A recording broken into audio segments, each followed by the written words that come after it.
ओम शांति। आज है 12 अक्टूबर 2021 और आज के साकार मुरली का हम सार सुनेंगे। बाबा ने कहा, मीठे बच्चे महावीर बनो, माया के तूफानों से लड़ने के बजाय अचल अडोल बनो। हमेशा बाबा कहते माया से लड़ो, माया से डरो नहीं, लेकिन आज बाबा कहते लड़ने में भी समय नहीं गवाओ, लेकिन आप अचल अडोल बन जाओ। जैसे कोई बिल्डिंग बहुत मजबूत हो, फाउंडेशन बहुत स्ट्रॉन्ग हो, तो तूफान कितना भी आए लेकिन वो हिलती डुलती नहीं, अचल रहती है। ऐसे बाबा भी कहते हैं महावीर बनो, माया के तूफानों से लड़ने के बजाय अचल अडोल बनो। प्रश्न है, ब्रह्मा बाबा के सामने अनेक हंगामे होते भी कभी रंज नहीं हुए, क्यों? रंज माना कभी दुखी, नाराज, उदास नहीं हुए, क्यों?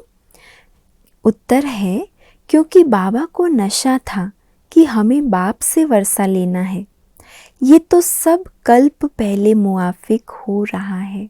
बुद्धि में इतना नशा था कि बाबा को ये जो भी सामने से तूफान आते थे या कोई भी सामना करते थे, आकर बाबा को कुछ भी कहते थे, बाबा कभी भी नाराज नहीं हुए, रंज नहीं हुए। ये तो सब कल्प पहले मुआफिक हो रहा है, नथिंग न्यू। गालियाँ तो सबसे अधिक बाप को मिली। ब्रह्मा बाबा क्या चिंतन करते थे? सबसे ज़्यादा गालियाँ तो शिव बाबा को खानी पड़ी।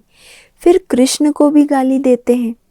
पहले तो सर्वशक्तिवान नंबर 1 परमात्मा को गालियाँ मिली, फिर उसकी नंबर 1 रचना श्री कृष्ण को भी गाली खानी पड़ी। अगर हमें भी गाली खानी पड़े तो क्या बड़ी बात है? दुनिया हमारी बातों को जानती ही नहीं तो ज़रूर गाली देगी, इसीलिए कोई भी बात में रंज नहीं हुआ। ऐसे ही फॉलो फादर, आज की मुख्य श्रीमत फॉलो फादर। जैसे ब्रह्मा बाबा ने क्या सोचा, इनको बेचारों को मालूम ही नहीं है ये क्या कर रहे हैं, किसको गाली दे रहे हैं, अज्ञानी है तो गाली ही देंगे। तो इसीलिए बाबा को कभी अंदर में रंज नहीं आया। ऐसे हमें भी फॉलो फादर करना है। चाहे अज्ञान की बात अलग है, ज्ञान में भी अगर कोई कुछ कह दे तो ये धारणा हम अपना लें कि उस आत्मा का वो पार्ट है। हो सकता है कई बार कोई बात मिसअंडरस्टैंडिंग से कोई समझ नहीं पाता है, कुछ बोल देता है, तो भी अंदर में कभी हमें रंज नहीं होना है। ब्रह्मा बाबा का एग्जाम्पल सदा अपने साथ रखना है। गीत है भोलेनाथ से निराला कोई और नहीं। धारणा के लिए आज मुख्य सार है, पहला, श्रीमत पर चलने की पूरी पूरी हिम्मत रखनी है। किसी भी बात में डरना व रंज, नाराज नहीं होना है।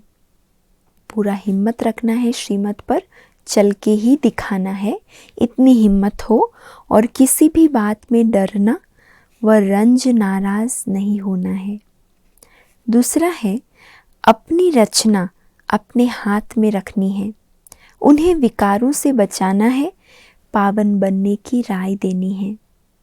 आज का वरदान है, शरीर को ईश्वरीय सेवा के लिए अमानत समझकर कार्य में लगाने वाले नष्टो मोहा भव।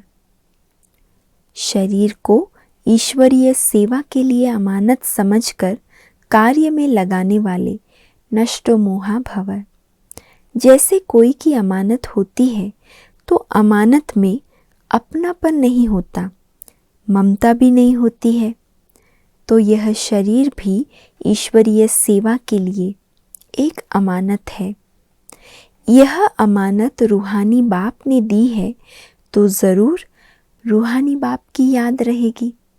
जिसकी अमानत मेरे पास है, जब तक वो अमानत मेरे पास है तो देने वाले की याद तो ज़रूर रहेगी। अमानत समझने से रूहानियत आएगी। कितनी सुंदर बाबा के महावाक्य सुनाए हैं बाबा ने। अमानत समझने से रूहानियत आएगी, अपनेपन की ममता नहीं रहेगी। यही सहज उपाय है निरंतर योगी नष्टो मोहा बनने का। हर बात में पुरुषार्थ के लिए बाबा सहज से सहज विधि हम बच्चों को सुनाते हैं।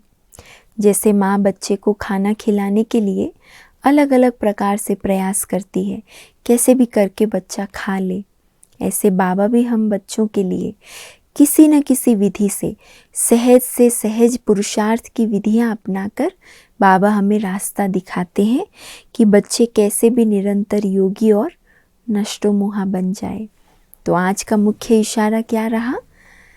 अमानत को समझेंगे कि ये शरीर भी बाबा की अमानत है, तो समझने से एक तो रूहानियत आएगी, दूसरा अपनेपन की जो ममता इस शरीर में रहती है या दूसरों में जाती है वो भी ख़त्म हो जाएगी।